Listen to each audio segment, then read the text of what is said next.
Hello and welcome to another episode of the Knock On podcast brought to you by our good friends at Zero Tackle.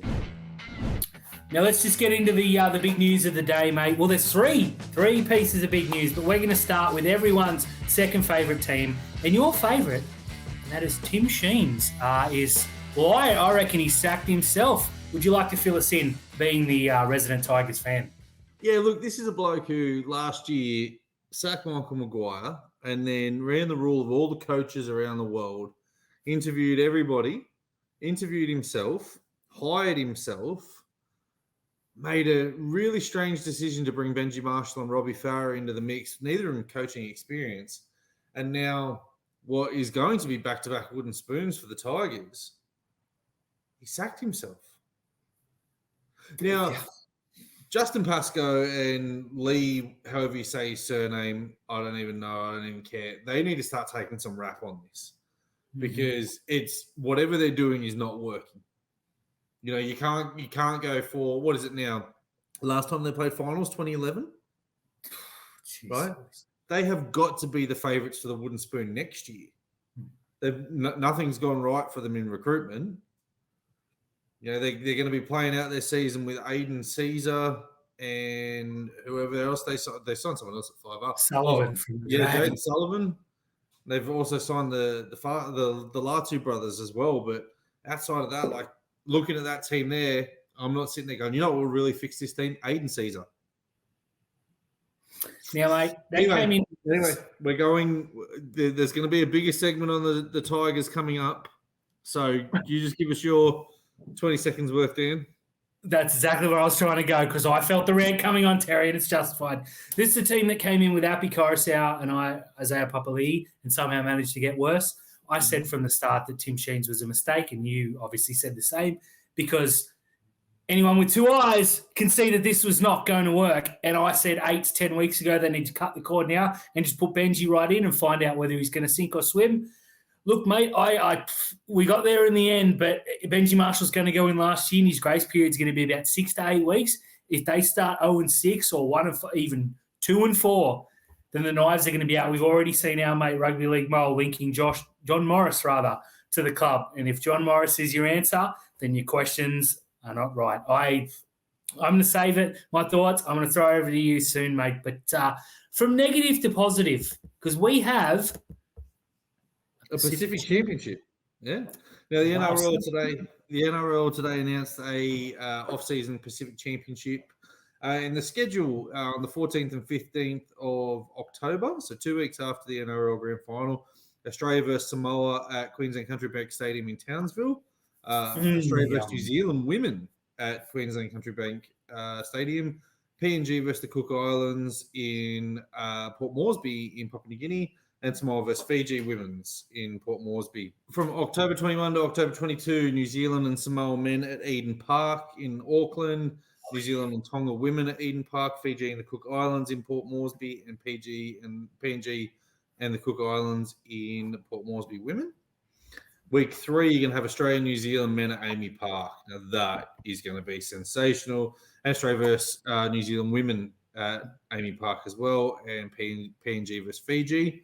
And week 4, the final of the Men's Pacific Cup tournament will be held in Hamilton in New Zealand, which is amazing for the Kiwis. Amazing they get to host it. And the final of the Men's Pacific Bowl tournament will be November 5 at Santos Stadium. This is fantastic. This is everything that we have dreamed of. Now, my rant this week was going to be about the buys, but it's going to be about something else. So maybe I'll save my rant for next week. But there is no reason why you can't have these Fiji versus PNG games in the middle of the season for a whole rep month to shut the competition down. But I'll save it for next week, Dan, because I'm pretty passionate about that. I like where you're going. Now, I just want to say I'm a huge fan of this. I love my International Rugby League. I love the World Cup. But let's face it, outside of the we used to be the big 3. I'd say it's the big 5 now. The rest are fodder. And that's not a crack at Fiji are probably there or thereabouts. New Guinea are close. Cook Islands are probably a step back. You know, you got Wales and Scotland and Italy, and we've seen some upsets along the way. But these guys need to be playing more international football. they need to be building up a fan base. They need to be getting football under there because you got like Carly Rowe will go play for Cook Islands. He'll play fullback. Now, this is a bloke who could be playing for New South Wales in 5 to 6 years. Who knows? So you got to get him ingrained in that, get the kids supporting. I love this. I love the fact they're taking games all round. We've seen the Four Nations in the past be held in like Auckland and Sydney. Cool. Football's always in Auckland and Sydney. I love it being in Melbourne. I love Amy Park. The final being across the Tasman is fantastic. Getting games up to Port Moresby is just that's the highlight for mine. Those games are incredible. As anyone who's ever been there will attest, and they do publicly every time when asked. But, mate, these sides are getting so close to New Zealand. Not quite Australia, although the gap's definitely closed. Playing more football and over in New Zealand in front of packed, passionate, loud crowds. This has got my... Well, I'm very excited. Put it that way. I was going to say something I shouldn't, but I'm very excited for International Rugby League. Yeah, look, I'm getting back into the International Rugby League now. For a long period of time, I didn't really care for it. And, you know, even though I love ribbing you about State of Origin, I don't really care for that either. I'm all about my club footy. And, yeah, that's really – but the amount of exposure that we're putting back into the international game now is just absolutely amazing. So, it needs to go – like – You can't tell me that even though they got smacked in every game, when Jamaica scored their first try in the World Cup, it didn't mean more than, half the other stuff that happened in that tournament. So, absolutely agreed. Now, mate, a weird one that I got to admit I didn't see coming. Mm-hmm. That is that Tevita Pangai Junior is retiring at the end of the season.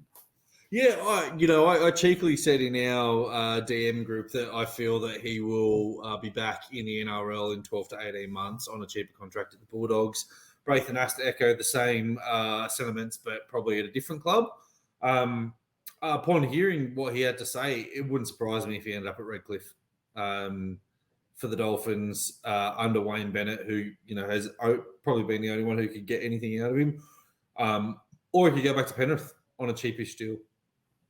Now, look, the reason he has retired is reportedly, we don't know this for a fact, we don't know him particularly well, is that he said he wanted to box during the off-season or during the season, and the Canterbury Bulldogs said, you can do one or the other, and he's chosen to box. Now, I, in complete jest, said that, he can't do either real well, so he should focus on one. And, he played 14 minutes on the weekend. This is a bloke who's on the better part. $750,000, I believe. Came from Brisbane via Penrith, of course. This guy, he debuted in Origin like 8, 12, 14 weeks ago, whatever it is now, and went on, and his first stint was pretty impressive. It was one of those Brad Fittler selections that he selects just to be quirky. He was dropped after, and they said we made a mistake. That's got to hurt the confidence, mate, but this guy has $750,000 to help him move on from that. Comes out a couple of days ago by the time this drops and says, I'm going to box. Now, I'll have much more to say about this, but I'll save this for the Dropkick. But, I mean, this guy is a super athlete. He's built like a brick outhouse. He's just, mate, if he goes to boxing, he can cause some serious troubles. Now, I've seen him box. Ain't much chop, but this is a guy who's a footballer who boxes on the side. If he takes 12 to 18 months to purely box before they put him in against a few tin cans, get a few knockouts, then put him in and start, he's probably left it early enough to go somewhere without blah, that's blah, what, blah. yeah. The thing for Tevita Pangai Junior, there's two parts to this story. 3 parts, I reckon. One, he's gone to the Bulldogs and said, I'm going to have a fight in the off-season, and they've probably turned around and said, you know what, mate, why don't you fight for your spot? Why don't you fight and get back into the starting team? Why don't you fight and help us fight our way out of the bottom 4? It's embarrassing that we're competing for a bottom 4 spot with the Dolphins at the moment. Mm-hmm. That's probably, I reckon Gus Gould's a pretty straight shooter. He lies to the media, but I don't think he's going to lie to his players and having a conversation like that. And I think Tevita Pangai's turned around and said, look, I'm going to have a fight whether you like it or not. And Gus has said, well, you need to pick between boxing and football. And in that moment, Tevita Pangai's probably been offered a big money payday for a fight in the off-season. And he's just said, well, bollocks to you, Gus. I'm going to go and box. So he's retired from footy. He's done it at the right age. He's done it at 27. I don't know how old Mundine was when he stopped playing footy to fight. That'd be an interesting comparison. But as you said, the guy is built like the proverbial outhouse. could go and do some damage, could fight a couple of forklift drivers while he gets his fitness up and changes his body and gets into that routine of being able to take a punch. But I did think that this is just he's had a dust up with someone at the Dogs, and two, he'll be back in the NRL at the end of 2024, halfway through 2025 on a cheap deal. Maybe at the end of 2020, halfway through 2025 on a contender team for 6 months, and then he'll sign somewhere else. Won't be on the big money that it is, but I'll leave that for you, Dan. No, I agree. And just quickly to wrap this one up, it frees up a lot of money that the Bulldogs could certainly use in some key positions next year, but we'll leave that for another time. So, Terry, earlier we touched on the West Tigers, everybody's second favourite club, and not always for the right reasons, but over to you. My sin bin this week has to be the West Tigers. Now, I was having a really interesting chat with a Penrith fan today, and we were discussing the other end of the spectrum, the best run teams of the NRL. And we're talking about the Melbourne Storm, the Penrith Panthers, the Sydney Roosters. And, I turned around and said, if the Melbourne Storm can ever get themselves a nursery like the Penrith Panthers, the NRL is in some serious trouble here.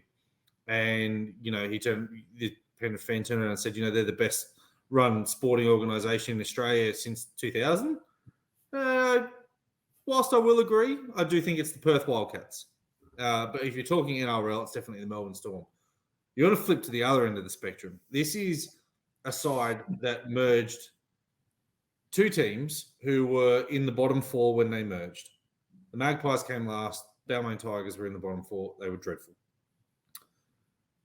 They were really bad, had a great season in 2005. Won a premiership, 2006, missed the finals. Were there and thereabouts again in, sort of 2010, 2011, and haven't been sided in the finals since. And they've just gone from basket case to basket case to basket case. James Tedesco was at the club, tried to leave, went to sign for Canberra, reneged on his deal, went back to the Tigers, and then went, you know what, I'm actually going to leave this time, and I'm going to go to the Sydney Roosters, where he has just gone from strength to strength to strength, and at one time being the best player in the game. They had Aaron Woods. Now, whatever your opinion is about Aaron Woods, at once upon a time, he was actually a half-decent front rower. You don't play that many Origins and get that many caps for Australia if you're a bum. You get those caps if you're at the West Tigers, a la Luke Brooks. Speaking of Luke Brooks, they had the opportunity. They had the option of Mitchell Moses and Luke Brooks, and they prioritised Luke Brooks over Mitch Moses. Now, say that again out loud. They prioritised Luke Brooks over Mitch Moses. And then wonder why they haven't been in the final since 2011. They have just made poor decision upon poor decision. Now, the right decision that they made a couple of years ago, well, it seems about 6 or 7 years ago now, is they signed Ivan Cleary. And they still wouldn't hand the reins over to a guy who everyone knew was a great coach. Look what he had done at the New Zealand Warriors. Look what he was doing at Penrith. Gus Gould turned around and said he looked tired. He was probably tired of Gus's agendas. They then couldn't keep him happy, and he wanted to go back to Penrith. They should have been doing everything they could to lure his family, to get Nathan to buy into the system of the Tigers. Instead, they just let him walk out the door. They hire Michael Maguire, and they don't do anything to back him. So they sack him. But before they sacked him, they went public, and they said, we're doing a big independent investigation into what's going wrong at the Tigers right now, and Michael Maguire will not see out his time at the Tigers.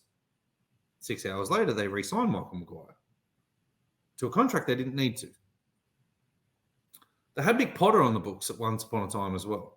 Let's just remember that. They got rid of him, let him walk to Canterbury. They then hired Tim Sheens to come in as a coaching director 10 years after they told him that he wasn't the man for the job. They watched Tim Sheens go overseas to England and achieve absolutely nothing. No big club wanted to touch him. No one wanted anything to do with Tim Sheens over there.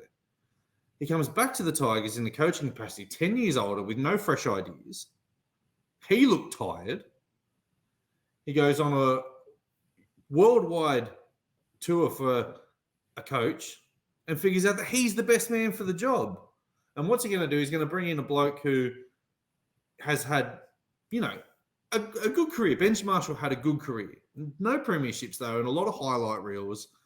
But his highlight reels were stepping a really ordinary Sharks team and throwing a flick pass in the grand final. He was never the best player on that team.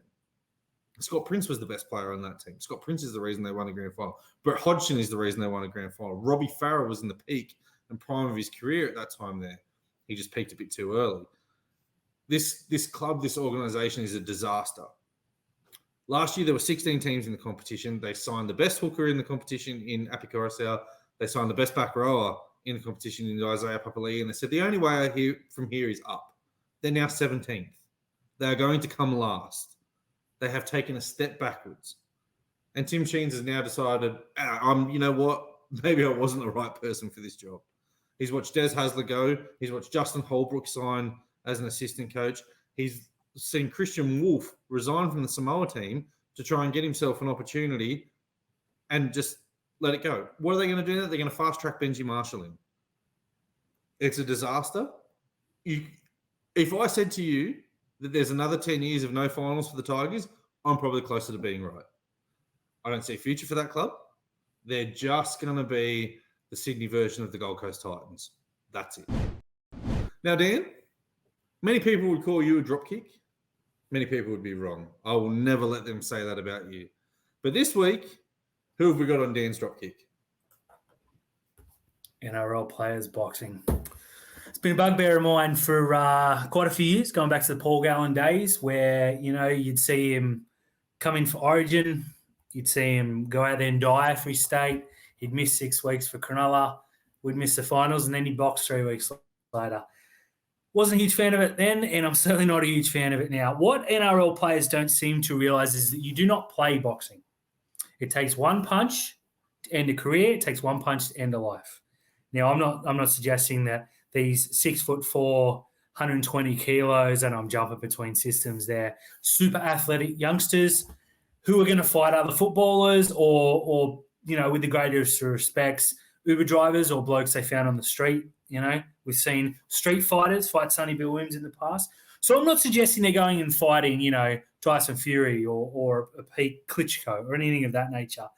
But it only takes one punch to land on a temple, and we've seen it happen before. We've seen Paul Gallen cop Lucas Brown right on the spot, busted his eardrum, his equilibrium, never been the same since. He was a lot older and a lot, but this is a bloke who'd had 25 fights and won a version of a world title. These are footballers who are going in, and again, super athletic, super powerful. They do a lot of boxing in their training for cardio and getting that contact. And I can tell you, someone who's not particularly fit, that boxing is incredibly difficult. One punch, Terry, one punch in the right spot can concuss you, and that doesn't go away quickly. This isn't, okay, don't get me wrong, it happened in football too. You cop a head high, okay, but we've seen penalties, we've seen crackdowns, we've seen suspensions. You're going in the ring to punch someone in the head, and their only goal is to punch you either in the head or in the midsection. Till you drop your hands. When they do what? They punch you in the head. These are blokes like Nelson Asaf Solomona. They're not going to put him in against anyone that can fight. He's going to beat the literal snot out of someone. This is a huge dude. This is a bloke who just re-signed on a monster deal and is the pack leader in Melbourne. He goes in against a guy who they pick a big street fighter, a big fat street fighter.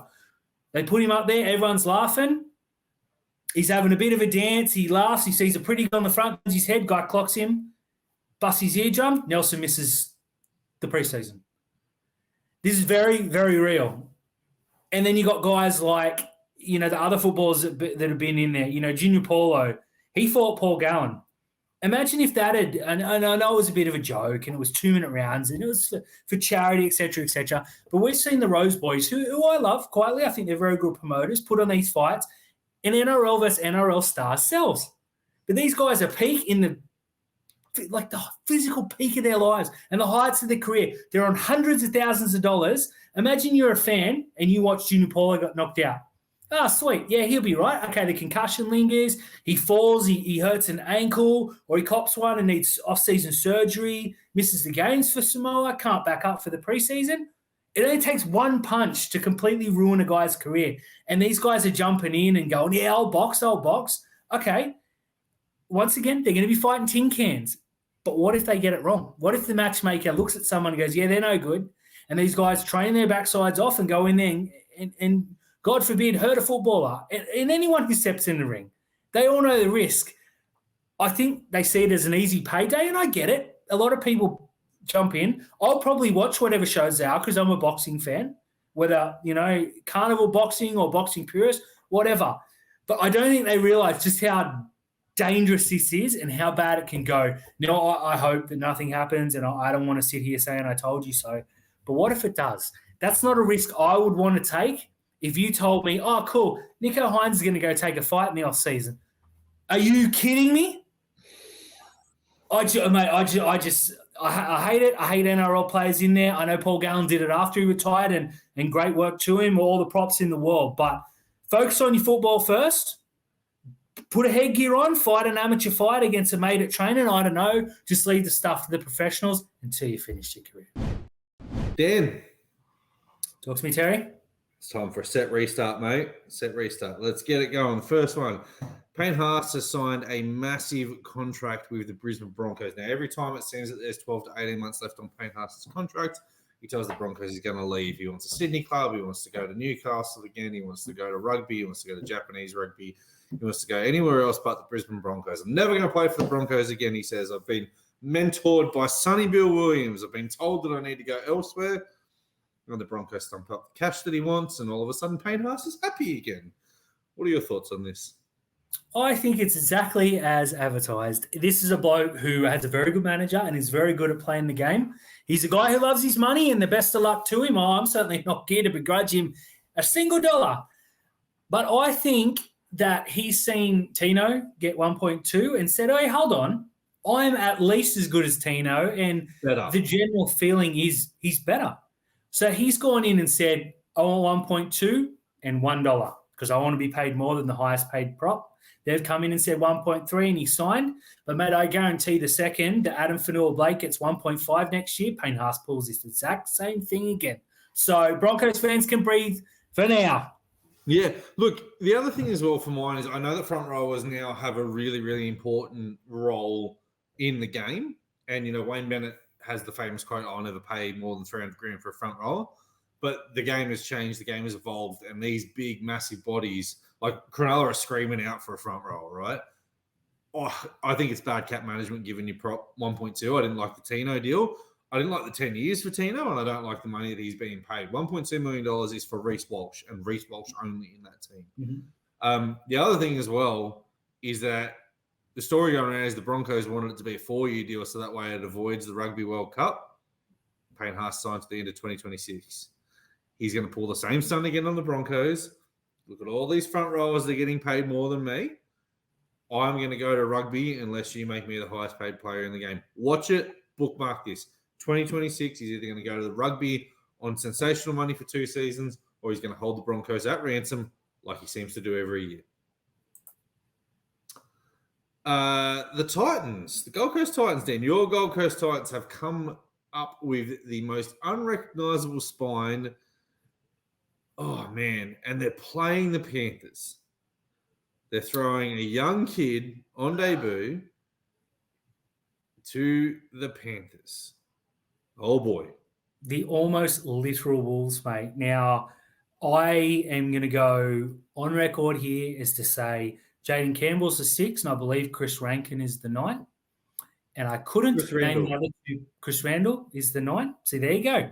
I couldn't name the other 2 if you put a proverbial gun to my head, mate. Now, I don't blame him because Kieran Foran's out.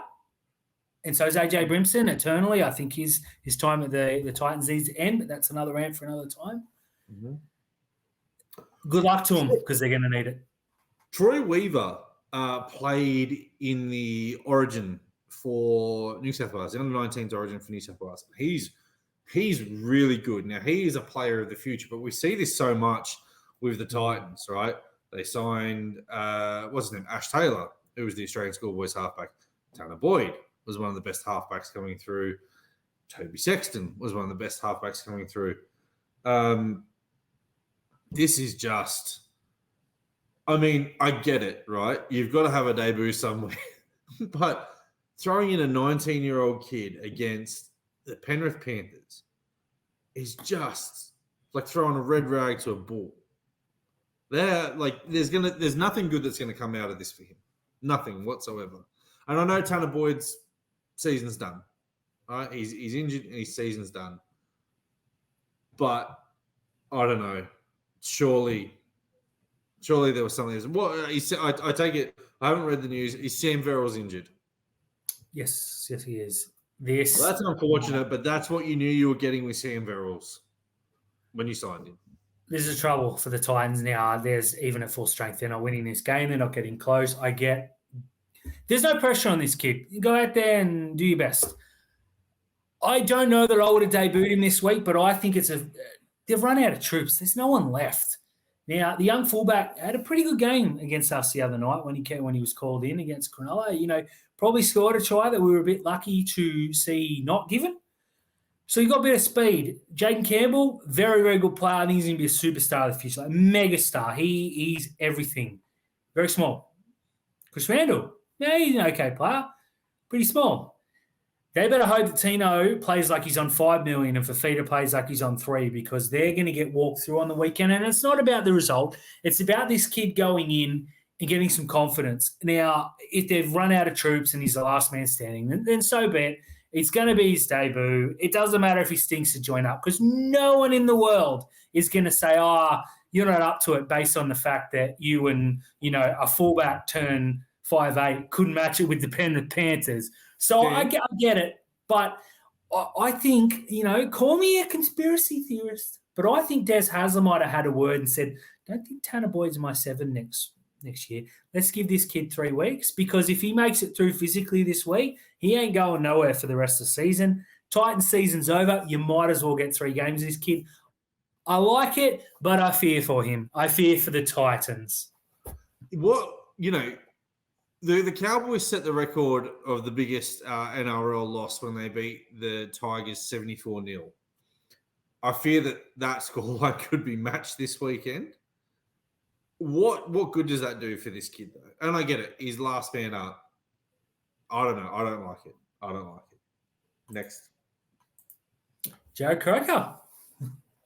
Look, congratulations to Jarrod Croker on 300 NRL games, and he's decided that his body can't take it anymore and he can't get the physicality. What would Jarrod Croker be remembered for, Dan? Will it be remembered for being one of the best try-scoring centres that we saw for a long time?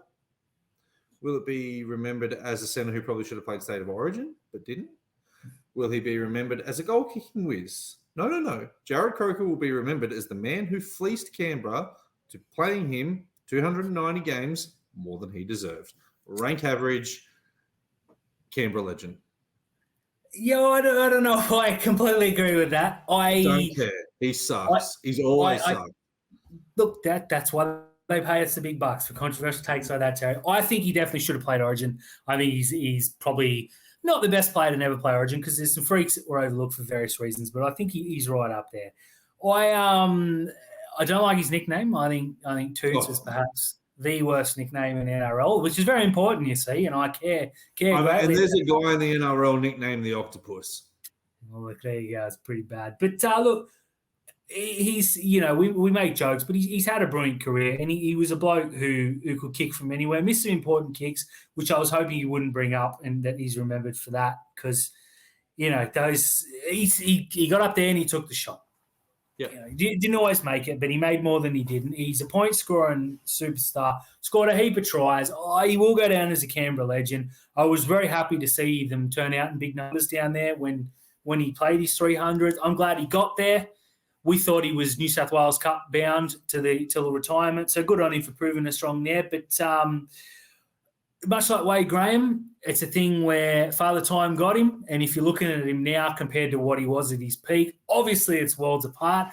I just hope that, on a serious note, people remember him for the player he was, which was a damn good centre at times.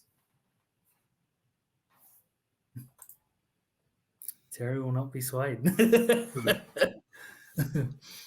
And Ryan Papenhuyzen, Dan, close to returning.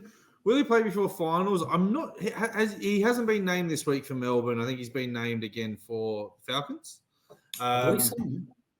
Look, this is great by Melbourne. Not bowing into pressure to make sure that this guy plays just because his name is Ryan Papenhuyzen. Like, his leg literally exploded. right? So they're doing the right thing. They're getting his reps under his belt. And from what I read from Melbourne fans is when he first went back to the to the Falcons, he wasn't flying backwards and forwards to Melbourne. He went to Queensland and he stayed there.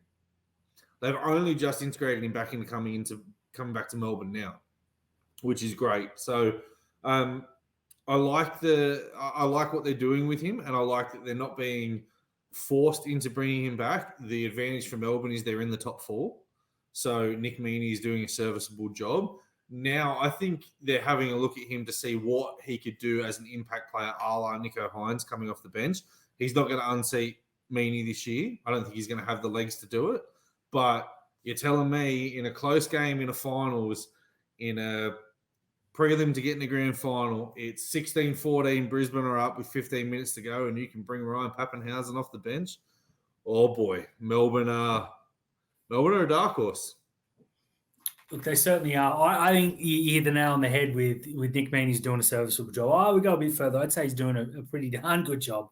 I think if you found he was struggling and that the Storm was sitting 6 and on the preps, maybe missing the 8, I think you'd see Papenhuyzen with a little bit more, we got to get going sooner than later. I think Melbourne have the luxury of not needing him. There's always a chance that they'll have 5th spot wrapped up, maybe even 4th spot wrapped up, rather, in the last round, and we may see him come on for a cameo. Mm-hmm. But I would be shocked if he starts in the next 2 weeks. He played, I believe, half the game the first week and played a little bit more, scored his first try this past weekend. We've seen some highlights, and it looks pretty good. But, I mean, to be the Ryan Papenhuyzen of old is going to take time, even for Ryan Papenhuyzen. So, look, I would be shocked to see him. I would be doubly shocked if we didn't see him at some point, because with the greatest respect to young Wishart and Smoothie, I believe, and Aaron Meyer, I think they carried on the bench for a little while. They're playing with 16. And, I mean, if you have a 17th and you may or may not use him, much like they did in the grand final with Nicho Hynes, it's Ryan Papenhuyzen. Terry. Talk to me, Dan. It's time for some mailbag questions. Now, you haven't seen these, so I'm going to sneak them on you. Not. I've got them in front of me. I believe there's a question, a statement, and a hot take. So I want to get your thoughts. But first of all, a very serious one from T Breezy. Triple Y, I like it. No, T Breezy.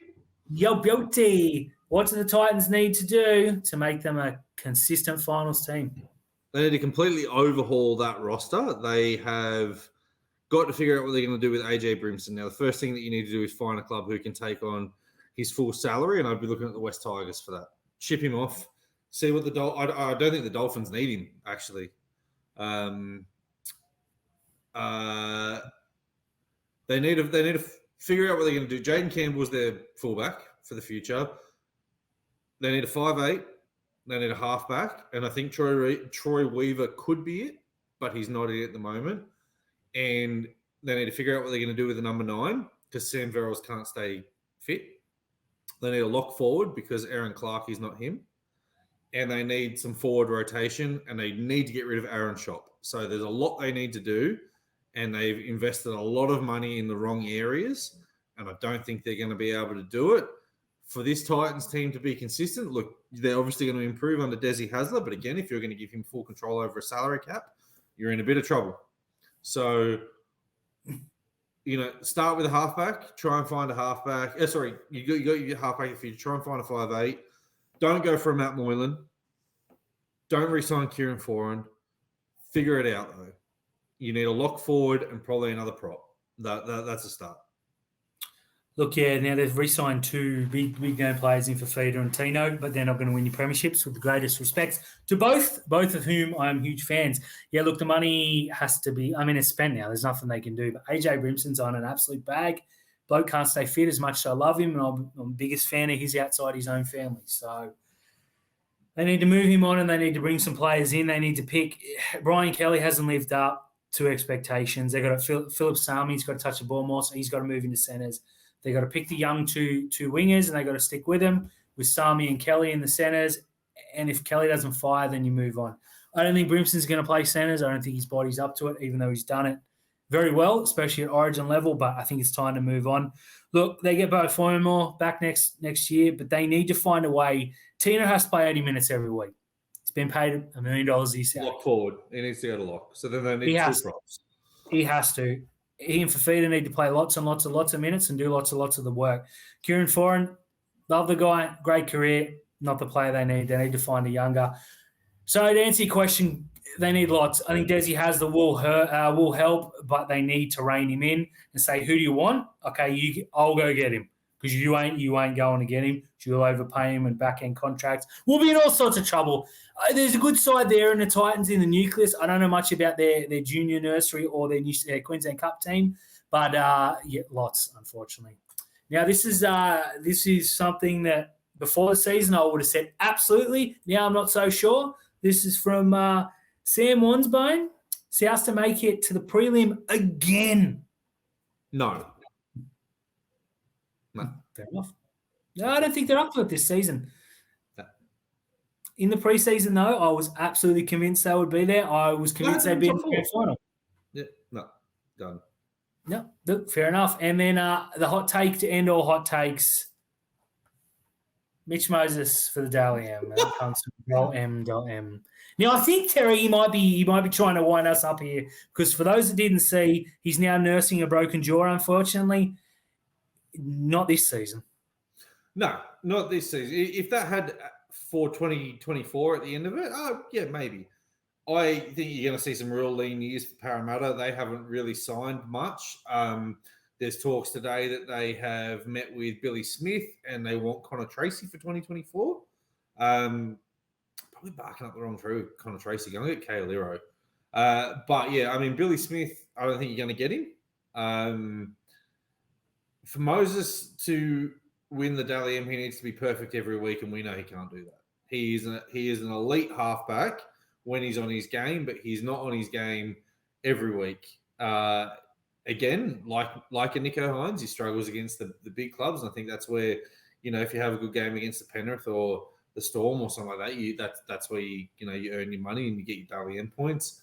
I think this year it's Sean Johnson versus Payne Haas. So going to go with SJ. Yeah, look, completely fair. And both you and I are unashamed Mitch Moses fans. I tipped him to win the Dally M a couple of years ago. And for a long time he was on track, but then the going got tough and unfortunately Mitch Moses couldn't get going. Look, he's a player who could win a Dally M, but it absolutely, undisputably will not be this season. Will not. Hey everyone, thank you for tuning in to another episode of The Knock On, brought to you by Zero Tackle. Lots of good things going on. Dan, tell us what's happened on Zero Tackle this week if you have missed it. Mate, look, some great things. Again, I go and say everyone's got to check out the 20 Thoughts. Those that haven't read it, get on it. The 20 Thoughts that are just stuck in this big head of mine, there's room for 50. I put 20 on paper. They're not all forward-thinking. They're not all, earth-shattering. Sometimes it's just a quip I like to throw out to stir a little bit of gossip in the comments, but make sure you get on it. Look, Scotty's had another huge week, as he does each and every single week. So look out. He's got some fire. Now, it won't ruin the surprise, but Scotty and fire, which is good because he's a Dragons fan, and they're not much good. But Terry, that's it. Now, we're going to watch the Matildas versus the Lionesses. So one of us is going to be very happy in 2 or more hours, and I hope it's me. Lionesses 2-1, baby. Go Teals.